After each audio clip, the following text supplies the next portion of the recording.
Good morning everyone. My name is Ayush Kumar Rathore. I read in class 4A. Today I am going to show my math exhibition project. So let us start. This is my math exhibition project. These green lands are of same length and breadth. So I am going to measure this green land. So let's start. The length of this land is 20 centimeters and the breadth is 15 centimeters. We know that the opposite sides of a rectangle are equal.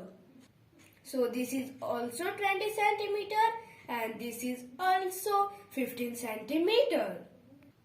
We know that the perimeter of rectangle is 2 into length plus breadth. So the perimeter is 2 into 20 plus 15 centimeter equals to 70 centimeter. So the perimeter is 70 centimeter. Thank you. Have a nice day.